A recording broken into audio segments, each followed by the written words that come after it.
the Unity Labour Party has made a significant transition in terms of its development and in terms of its input and in terms of its expenditure for the development of the Grenadines as a whole, from Beckway all the way down to Union Island. But there are certain things that are sometimes fueled. And Kwame loves to call into this radio station, and every time when I am on, he seems to call and refer me to the Grenadines Declaration that was written by James Mitchell. And when you see we have to face certain things like this particular topic, one that you can't help but roll back to Sir James and that document that was written by him called the Grenadines Declaration of 1980, which is the most divisive document ever written in the history of this country. And one which I believe, and I hope to God before he closes his eyes, that he will withdraw that declaration from around the necks and the backs of the people of St. Vincent and the Grenadines.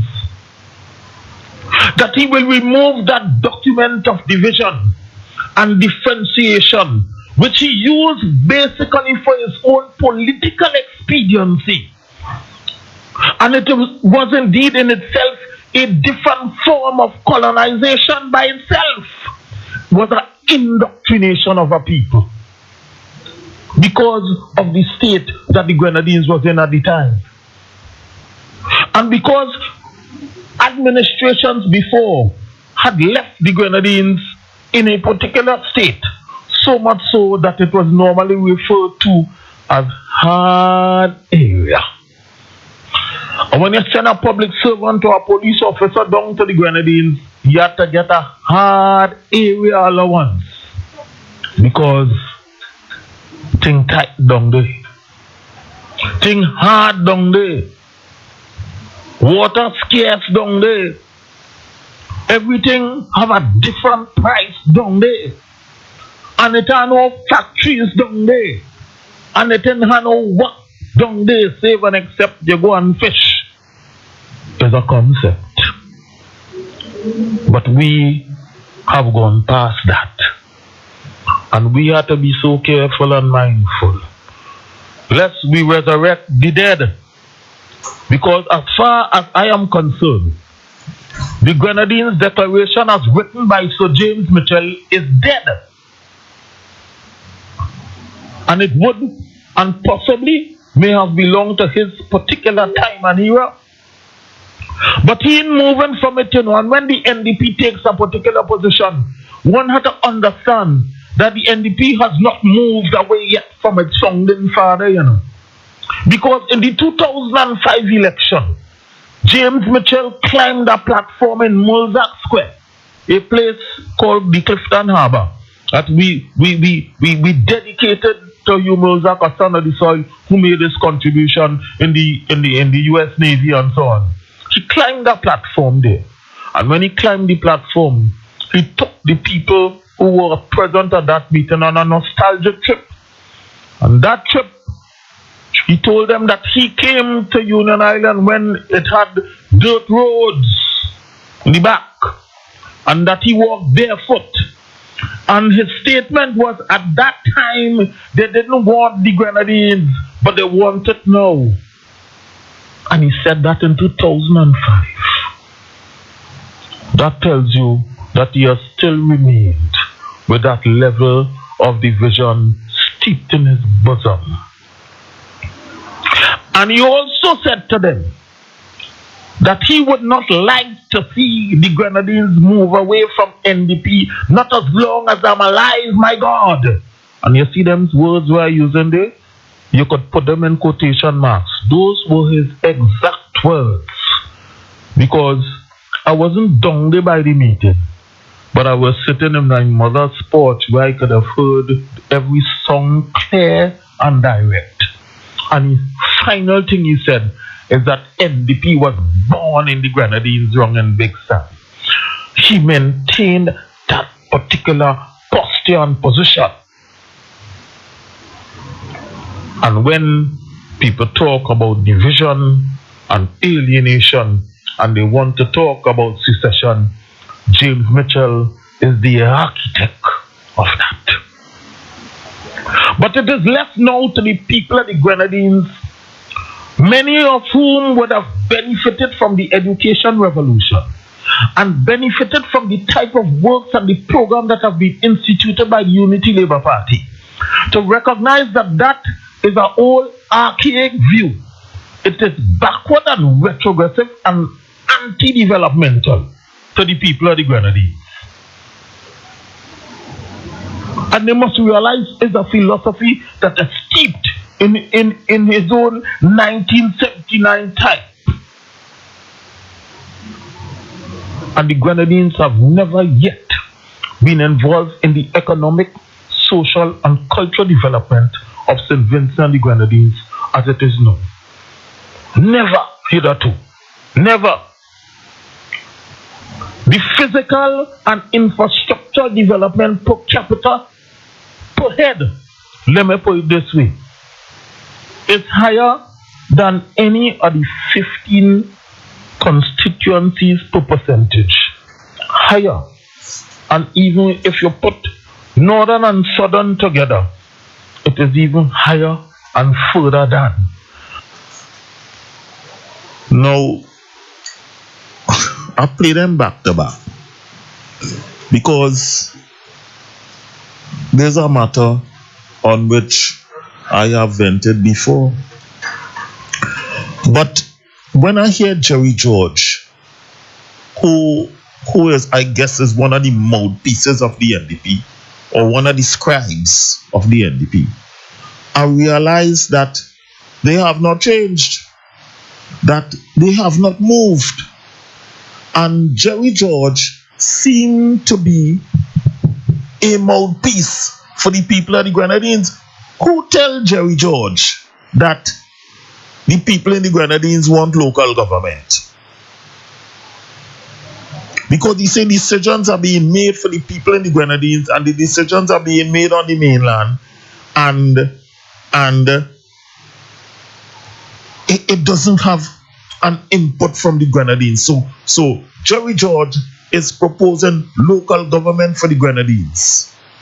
Jerry George is speaking as though he is a voice for the Grenadines.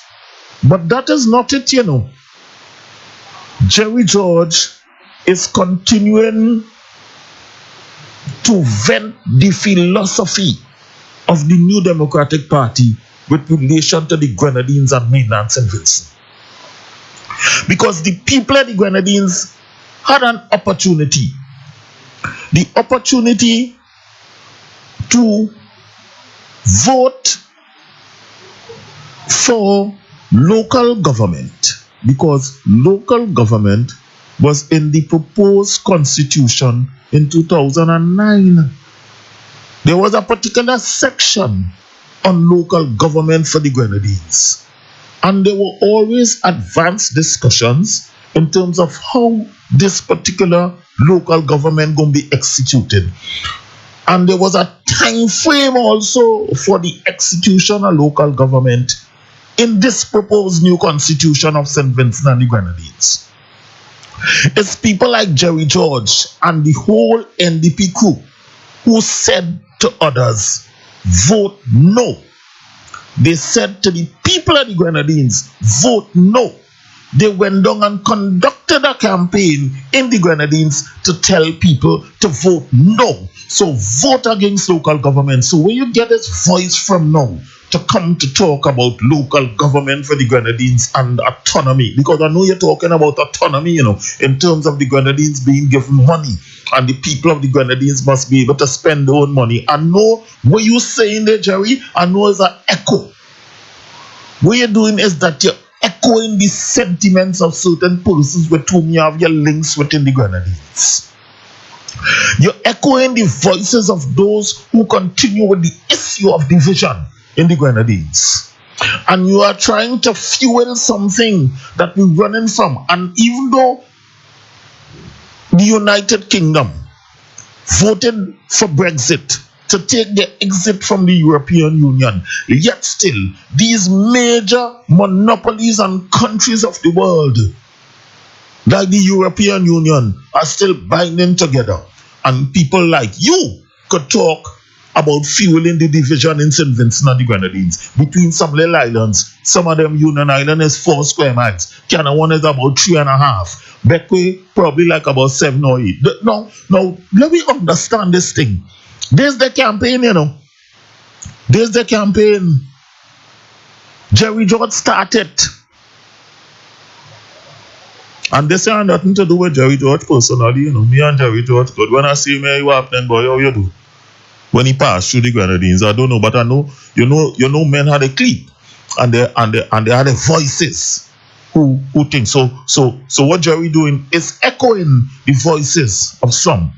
Now, when we want to talk about the ULP's performance in the Grenadines, and I hear Jerry George making a statement that is erroneous, that is wrong, and that's a word I don't want to use it on public radio, but there's a dastard one, boy. When he said that the Prime Minister was at a meeting in Canawan and told the people in the school what he could do for them, they don't vote for him. But that is not true. Jerry George must retract that statement, because I was present at that meeting. I was there. And what the Prime Minister said to them at the time, because they were making reference to certain situation with lands, and he said to them, well, here now, it's not me who gave away the lands up in the north and gave away the lands down in the south and then leave all you in the middle like sardine in a tin. They were offended, but people that be offended for the truth. Because the NDP gave away 1,200 acres up in the north and 28 acres down in the south, and left them with the 600 in the middle, where they don't occupy already, and we'll be scrambling now to find 1 or 2 little spots so that we could get young people to see if they could build something for themselves. There was never any talk from the Prime Minister. Those words were never uttered. And when I hear it, it upset my spirit, because a man must be careful when he making these types of accusation and making these types of statement, because that is not true. I don't have to defend Ralph Gonsalves. Ralph Gonsalves is capable of defending his own self at any time with anybody. But I am talking about making statements and misleading people. Ralph Gonsalves never said that what I could do for Ole because Ole vote for me. That ain't true. That can't be true. It wasn't said. You have a jet port in Canawan valued at $50 million. The Unity Labour Party built that. You have a police station in Canawan valued at somewhere like around $4.something million, because the one that they were occupying and that they had, the old one, when you flush thing and the sink, water coming from the sink and going in the bathroom and vice versa. And the Prime Minister on a visit said to the policemen at that station, he said, if all you go on strike, I will support you. Because big men can't leave their homes and come and live in this kind of condition. What is Jerry George trying to establish here? What kind of... There's an administrative building in Canawan that houses, it's the only one of its kind. It houses the port. It houses the customs, it houses the magistracy, the courthouse, it houses the revenue office, and it houses the postal corporation. And it also have apartments where immigration officers and so on they stay. This government built that in Canawan. You're talking about a man who tell people in Canawan he can't do nothing for them because they vote for him. But Jerry, that is not true. And it's something that you should retract. Because I believe whenever men putting out things to the public, they must be factual and it must be truthful.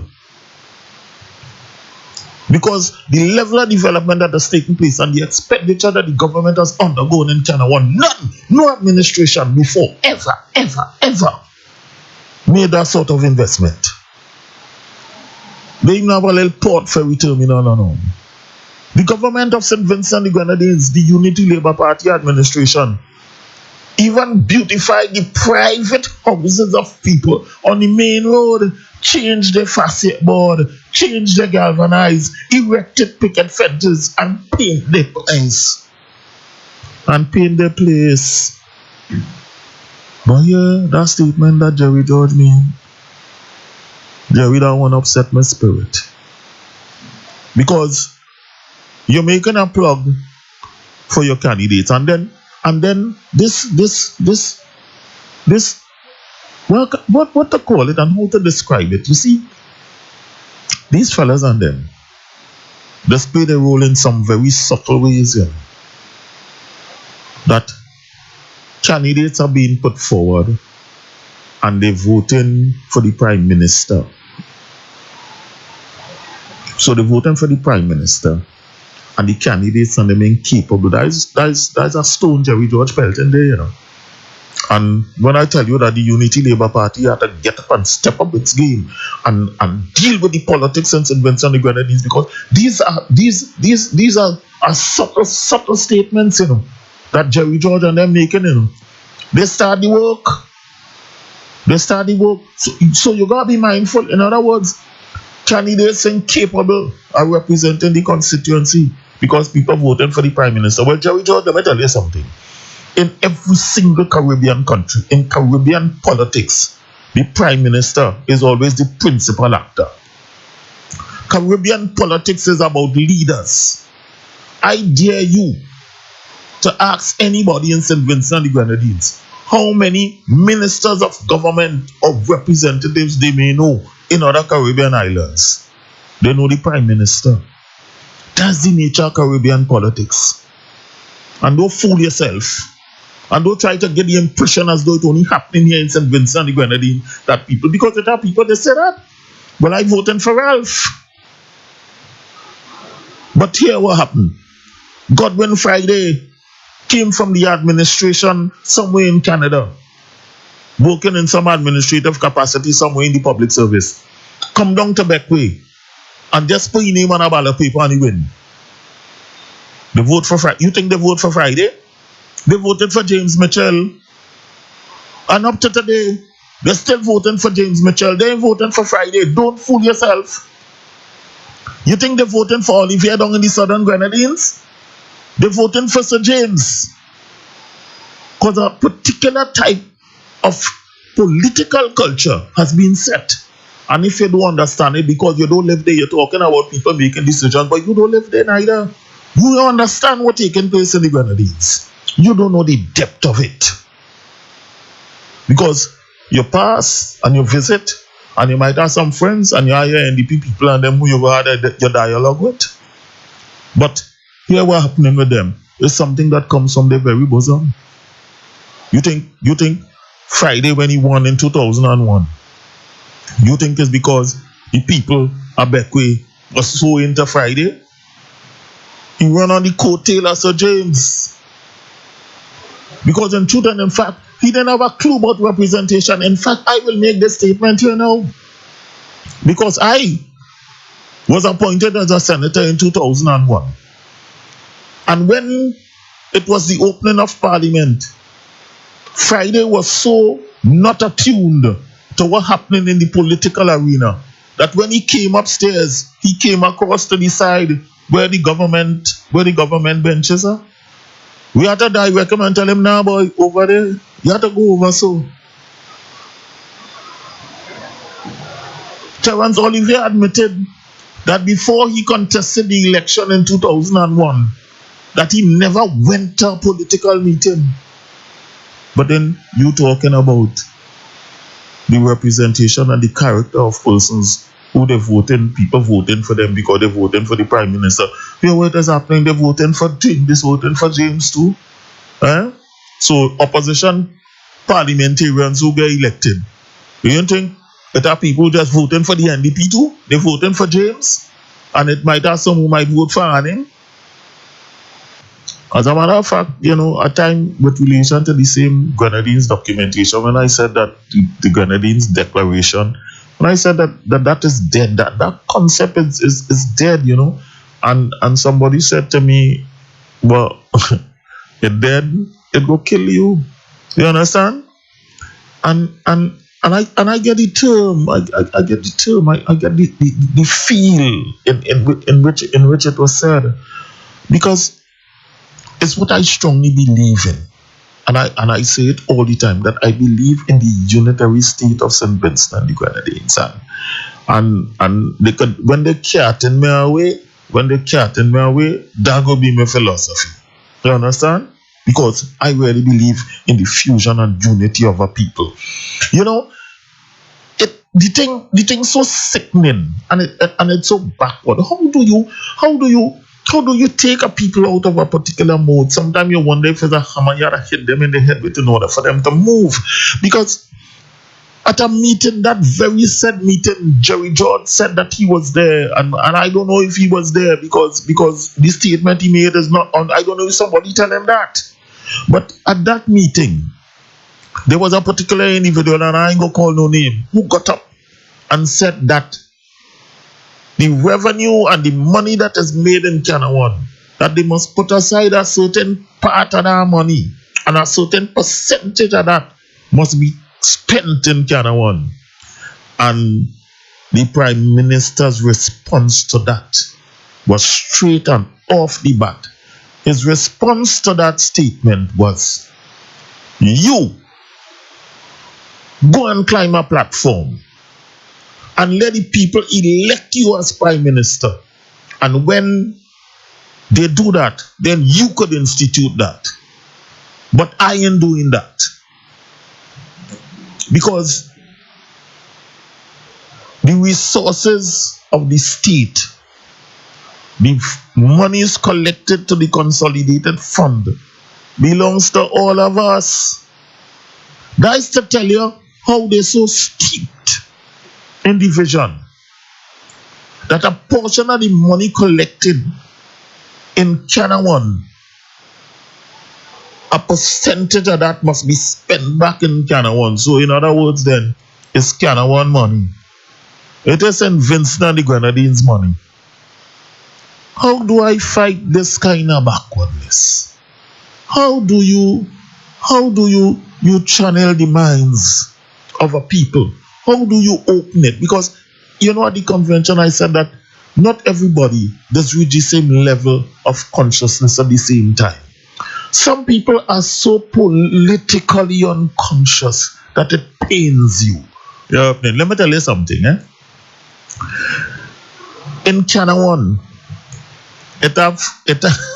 look here, sometimes there's, what this is politics, and sometimes politics will be rough, and persons who walk from the hospital and walk with the tripod, I think that's what they call it, I think, with the drips to go to the polling station to vote no. They come to mainland St. Vincent, and all the children and them, Ralph Gonzalez used to pay for them to rent a place, to stay, to go to school. And not only that, continued and even helped and assisted them to go to the University of the West Indies. Only they could think, sometimes you have to take your gloves off to deal with some of these things when they're trying to demonize people. You understand? And at one time, when I saw them upstairs at the office of the Prime Minister, hear me, you there? You understand? And not only that, another time in Canawan, he tell me to take the information for him. And that's a person who is one of the architects of the NDP. That's one of those who just make the kind of statement like, no matter, you could pave the streets in gold in Canawan with voting the NDP. But yet PM say, take down the name there from Snagg. Well, ironically, one of the things this. Jerry George. I see a caller. I want to... Let me take the caller, man. Let me take the caller. Caller, good morning. You didn't call from Tucson.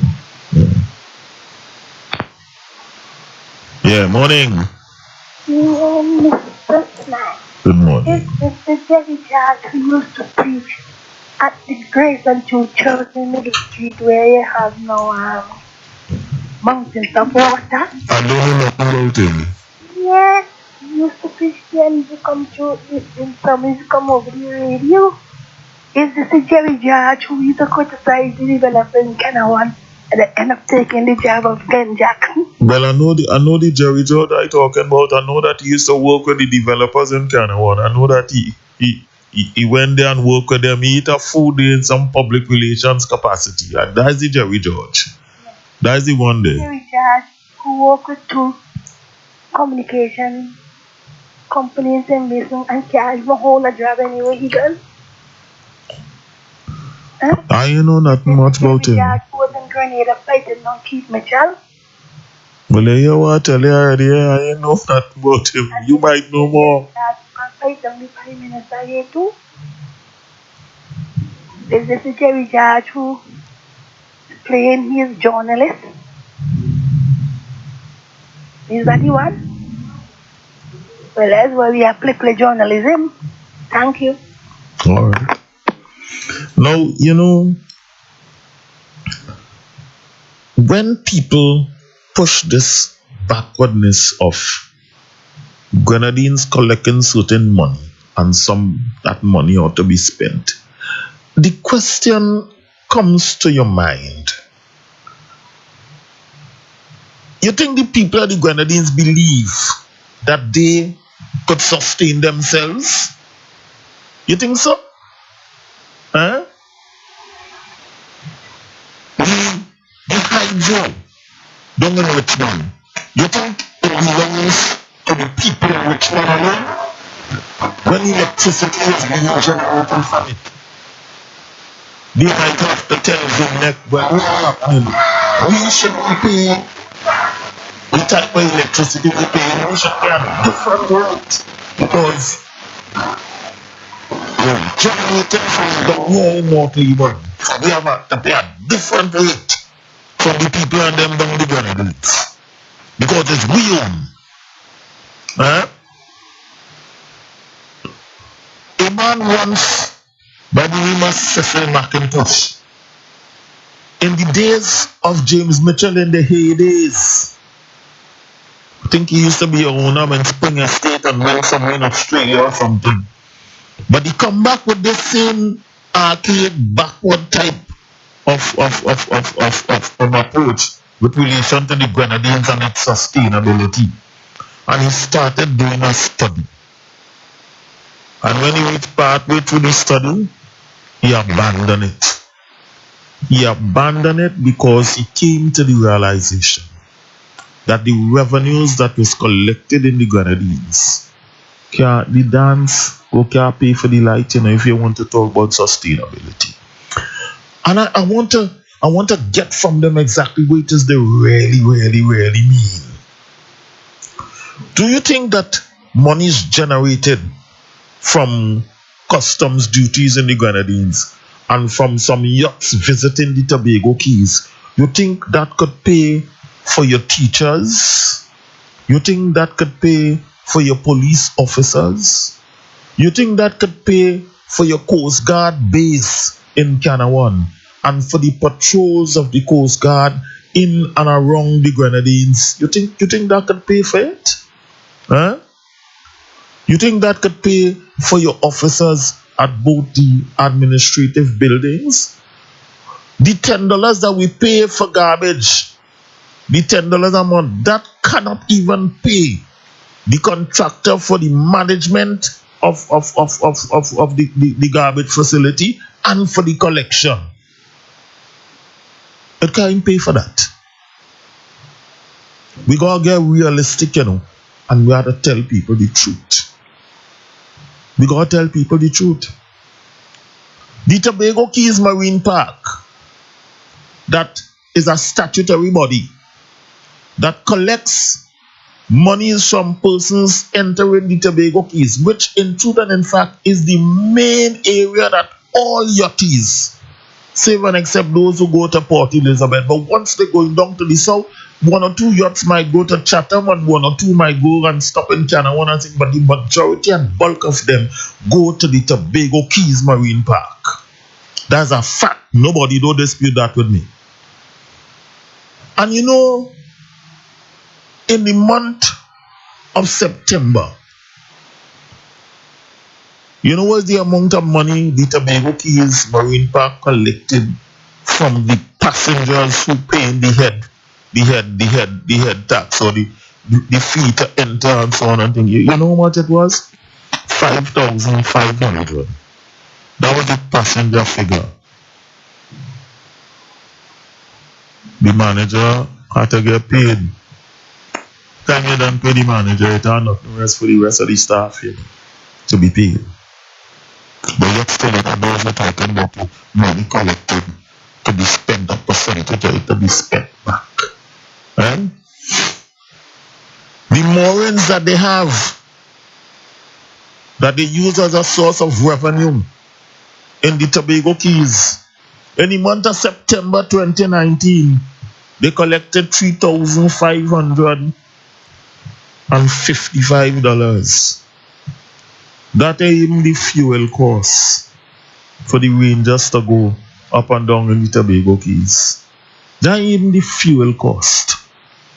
But yet some people talking nonsense. Huh? They're living in a dream world. Not being factual at all. Not being practical. Huh? I mean,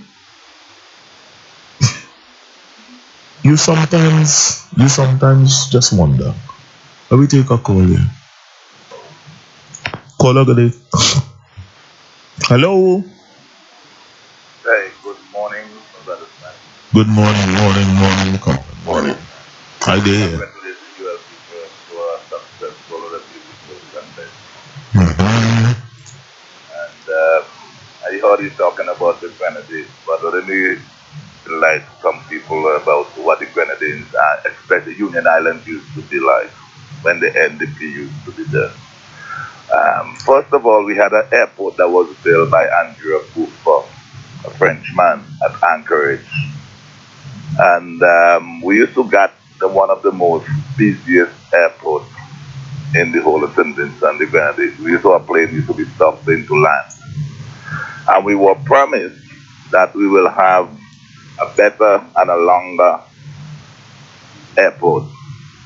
And they can't dispute that. But the land that was required from certain individual to extend and to make it bigger so we could get it bigger plane and more tourists coming in was taken away and given back to certain people after government done require it and pay for it.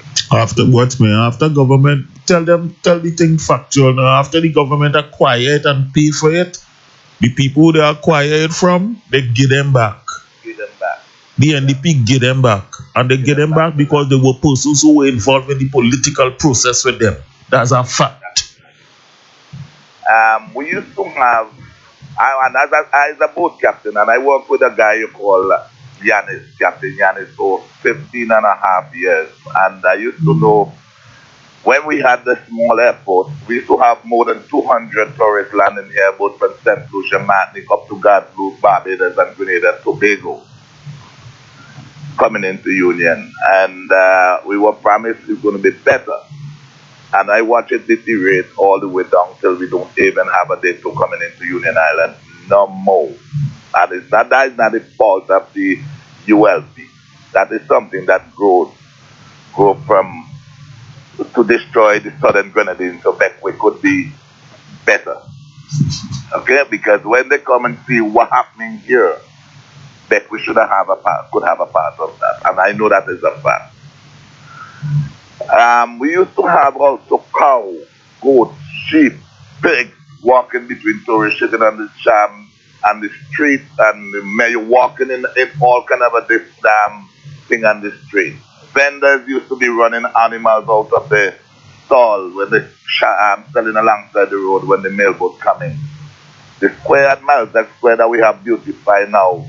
When you walk, the rain come, you can't walk there because when the vehicle pass, your whole skin dirty. When the sun dries, the whole place full of dust. And we watch all of that under the ULC get beautified. The garbage used to be blowing, you used to watch plastic bag in the air flying like kites from all over the area.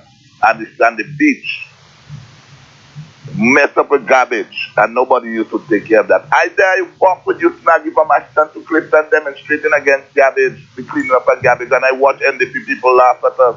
That is true. And they tell us more we clean up is more they go dirty. That is true. And that is the gospel truth. And I watch now the take from the airport when they were draining the new airport, and they open up a garbage dump in the center of Clifton. And I living in the mouth of it, so I can talk about it, Snaggy. When the garbage, you can't open your front door in the morning, flies used to be knocking you down, and when they're ready, they light it. I have to take refuge in the Hotel Dixon Hotel. They gave me free room for 3 nights. When they light the garbage for the smoke that was coming in my house. And when they're done, I have to clean my whole house and wash all my clothes. And although it's not all the best, but the landfill is people that's done. We used to have all the rats we used to have before. We didn't have all the roaches and all the flies that we used to have before. We ain't smelling the garbage as we used to smell before. I don't like it to see it move now, but it's 100% better than what you working on it, working on it. And nobody didn't care about it. You understand? And I see how they take stone and destroy Clifton Harbor, stone that lead back from the airport. We used to have a beautiful beach from King's Landing all the way up to Anchorage. And I saw they give them without any planning and drop big stone on those sand, beautiful white sand, and reclaim land to put restaurants and bars in NDP days. And now we have a dirty harbor. They can't even clean the beaches in Clifton. There's no way to clean nothing. So when they see more, the masts and all the different things that come from here coming that just show, we have to just leave them there because there's no way to clean it. And they just destroy all that beach. I used to be bathing and right in front of the snack shop there, and all by Clifton Beach and with Auntie Winnie there. They used to have nice beaches all the way going up to Anchorage. We used to go there in the night and catch the fish and lobster with a torch, and they destroy all that. Go and build shop, pool, you know, and go and do this, and they destroy the whole harbor. And now they're talking about ULP and not care about the Grenadines. Did they care about the Grenadines in those days? They didn't have no care about the people in the Grenadines. They just headache that. You understand? We used to have people who used to collect salary working in 3 different places in the Grenadines, collecting salary from government and then doing nothing. Yeah? We had a tourist information bureau there. For the money I hear was required for this. I didn't see that. That was never happening in the we have a beautiful tourist information bureau. Tourists that go in there every day and look for information. They didn't have one. They used to say they have one. You understand? So Snagg, let us stop talk about things developing the Grenadines. It will take a time, but it will grow, and it's growing. Because the world is not all the best now.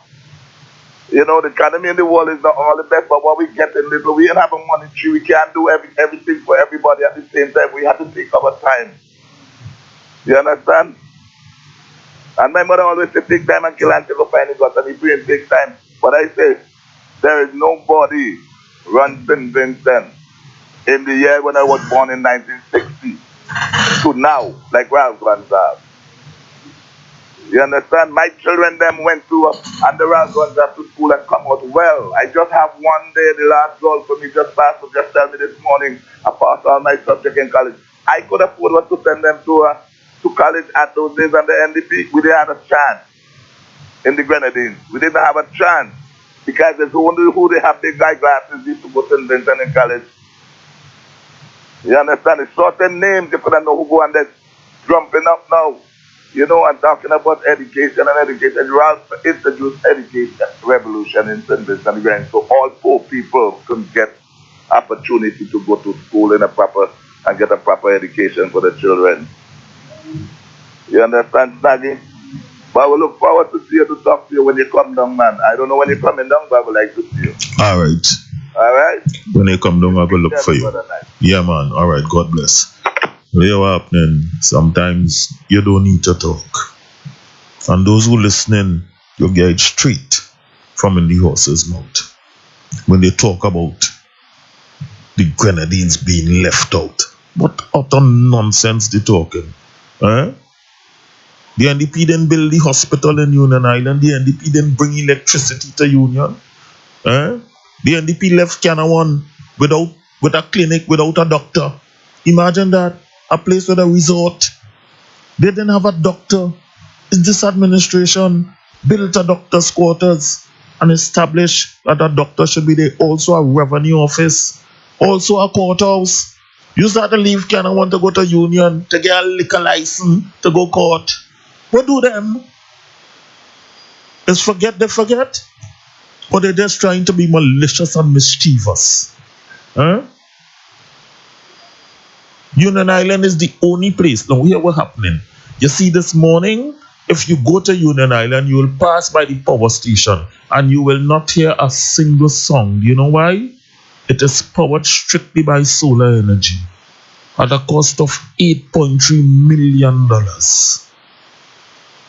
And you will hear the generator go on probably late in the night after the battery storage has probably run out. But it's strictly powered by solar. Green energy. It powers the whole of Union Island. But there's a government that ain't looking after the people of the Grenadines. But Myro also, its plant is to be commissioned soon. Solar power. That did that beautiful little island of Myro. There will not be need for diesel, save and except a very little, probably in the latter hours coming on to the wee hours of the morning. Right? That's a place that come in that don't care about the people. Huh? Milton Cato administration built a secondary school in Union Island in 1972. And it's not until 2010 that this administration, after discussion with myself and the Honorable Prime Minister, a school was built to the tune of $11.2 million, a secondary school. The other secondary school that was built for 80 children, housing 220 all throughout the days of the New Democratic Party, throughout the 17 years in office. They left them likewise without a center of public place. I hear some people writing in the newspaper and all of them. Let her write. Let her write. According to Mr. you got to take the gloves off and deal with them. They're talking about the Grenadines. They left people in Myro without a wharf. They left Myro without electricity. Myro, a place that supported them, they used to get 100% of the votes. Even the candidate in Myro, not the candidate, I'm sorry, even the agent for the Labour Party candidate in Myro used to vote for the NDP. They get 100% of the votes. And when they left Myro without electricity after the 17 years in office. We brought electricity in the first year that the ULP came into office. We built up wharf for them so that the ferries could go there, they could carry it. Listen to me, when they're talking this nonsense, and it are those who don't know who will buy it. But we gotta take the gloves off and deal with people like Jerry George and them who trying to put forward an old, backward, retrogressive kind of thing and to take the people of the Grenadines down a particular thing. Is that the vision that you're trying to set? That is the tone of James Mitchell. You're resurrecting it. You and those, because I know all the NDP sycophants and them, down so, I know them well. And I know the type of association. And there are little splinter groups, little groups, they call them all kind of different names. All of them is just satellites of the NDP. And the whole intention is to mislead and to continue to mislead persons. When we talk about education, Ralph Gonzalez say that he can't do nothing for the people of Canada because they ain't vote for him. But Canada have a secondary school with 15 children. 15! And it happening in a joint partnership with the government of St. Vincent and the Grenadines and with the investors. When James Mitchell stood up at a town hall meeting, and when they lift their hands up and they mentioned to him secondary school, the statement that he made, he just said not feasible. He issued 2 words, and after the 2 words, they shut them out. Not a song was heard. Not a drum was heard. Not a funeral note like the funeral of Sir John Moe. They didn't say another word. But they bunking on the ULP and jumping on the ULP back. Secondary school, and Canada. 15 of them. That is what it have. You know the recurrent costs to maintain that? But yet still, government ain't doing nothing in the Grenadines. This administration ain't doing nothing in the Grenadines. Here what is happening. I want to take my time and chronicle, put on all the projects, all the programs executed in the Grenadines over the past 19 years. And let anybody question that, because I think it needs to be documented and work has to be done. Caller, good morning. Oh Lord, we take a little too long to get that one. Caller, you could call back in because we have a little 5 minutes to go again. And if I know that you're trying to get in because I see your number come up before, but sometimes when I'm talking and I want to get my point over, because as Miss Harold say, we can't always be distracted because you want to keep on message. And the message has to go out. And the people of mainland St. Vincent must know what is happening in the Grenadines. If you don't go down, let me tell you. Hello, good morning. Snagg, good morning. How you doing, my comrade? Good morning, how you do? Fantastic. Love here, man. One love. Yeah. I hear you talking on a subject this morning about Jerry and whoever was saying that the money that is collected in the Grenadines, part of it or percentage of it should be sent to the Grenadines. But I think people are missing the point here that there are a lot of services that the government provides in the Grenadines that are heavily subsidized. Because when you look at one like the garbage collection, I think where we are paying $11 for every collection, even like in Equity, $11 a week, look at the collection of garbage once a week. They're paying $10 in, I think, in Beckery for the collection of garbage twice a week. There are certain parts in Union Island you could get collected 3 times a week depending on where you live if you're on the main road. 3 times a week. Now that there's a different agreement now with the CWSA and sanitation and the Vinlec. Which ways to collect that money through Vinlec is a different story. Another heavily subsidized service to the Grenadines is ferry service. Because I think the ferry services that operate through the Grenadines, from the Grenadines, they are tax-free services where the government is concerned. That is true. There is no duty, and there is no duty either on the ferries when they come in, when they import it. There's no duties. The only thing that they pay is the 4% custom charge, but there is no duty. Yeah, because that's the facilitate the movement of people. In addition to that, they're entitled to get duty-free fuel. Fuel concessions, and these are things that people are not thinking about because these services are being offered on a daily basis.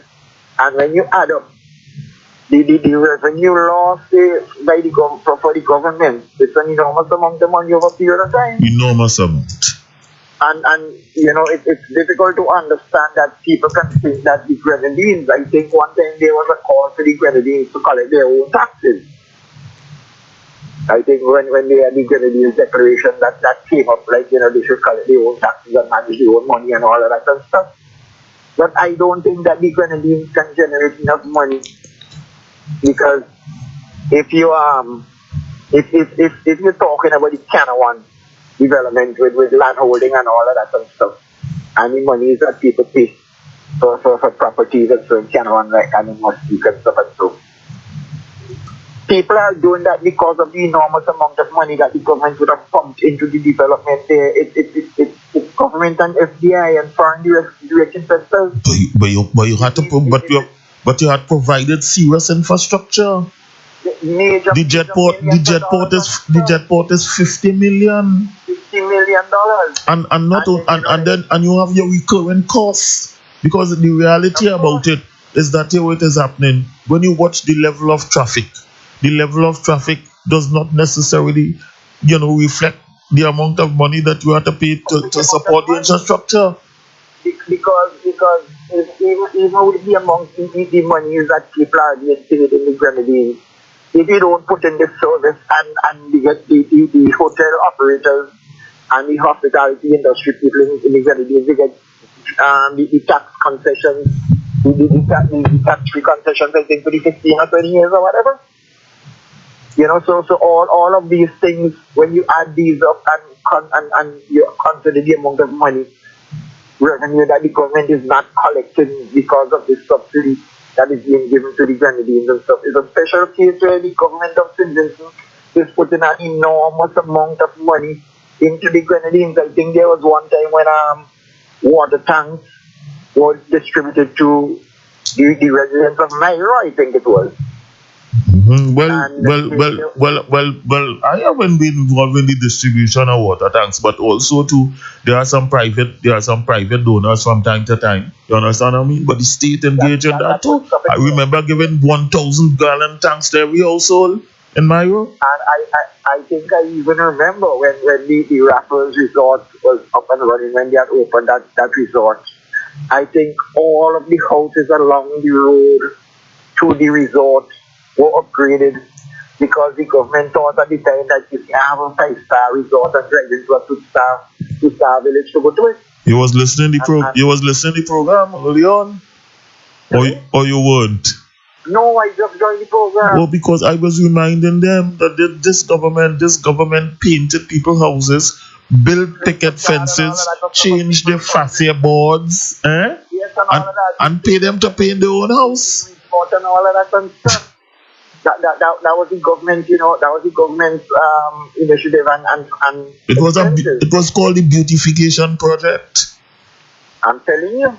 And when people talk about putting all of this money, putting the money that you make in the Grenadines into the Grenadines, when it doesn't come up to scratch, what do you do? Turn back and tell you want some of what the revenue that we make in St. Vincent, because if you're saying so, we can see all the money that we make in St. Vincent, we don't keep it here too. Well, you're going to ask the government for subsidy, because I said, and I probably you won't listen, because I said there was a man by the name of Cecil McIntosh who started a study, with relation to the revenues collected in the Grenadines, because in the heydays of James Mitchell, watch me, he abandoned the study. When he reached halfway through the study, he realized, nah boy, this dance go can't pay for the light. He run from it and gone back to Australia.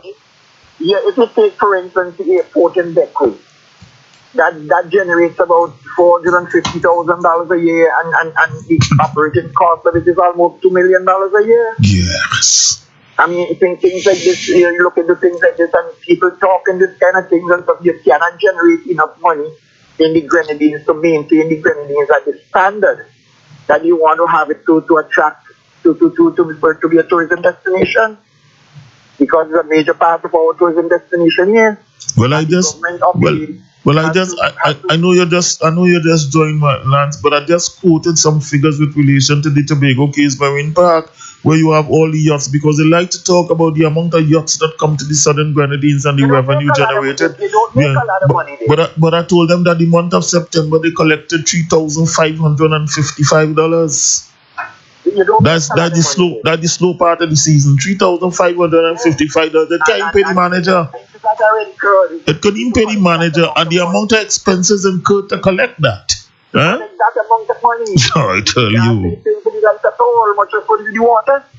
So I mean, people just have to be realistic about these things when they talk. And I even remember one time when we were selling some lands, I tried to sell some lands in Beckley, I think, when we were doing the other airport.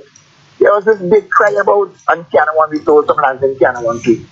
for the international airport. There was this big cry about selling land, selling Crown land to support and build airports, and how the government could do that because the land is for people down there and all of that. But I remember when we were having the inquiry for the Outley Hall Marina, one of the trustees at the bank, the board members, when they were handing out all of this money to Roller, she said she didn't see any problem giving Roller the millions of dollars without any collateral because there was promise of land in the Grenadines to be put in to the company as equity. That different record. So it's okay to sell land in the Grenadines to finance the Outley Hall Marina under the NDP. But it is not okay to sell land in Canawan because Canawan is not a part of St. Vincent anymore. Canawan is Canawan now. So you can't tell Canawan to do anything in St. Vincent. My dear brother, Right, because you happened the right there in my face. There in my face. Yeah, I know time again. Alright then, alright. Nice. Blessed love. So I want to thank all those who participate in the program, those who call. I know many persons listen and may not be able, but I know that information went out this morning. So it's important that you swallow it, because what you heard this morning, everything that you heard this morning is factual. So let me wish you a very pleasant evening and may God bless.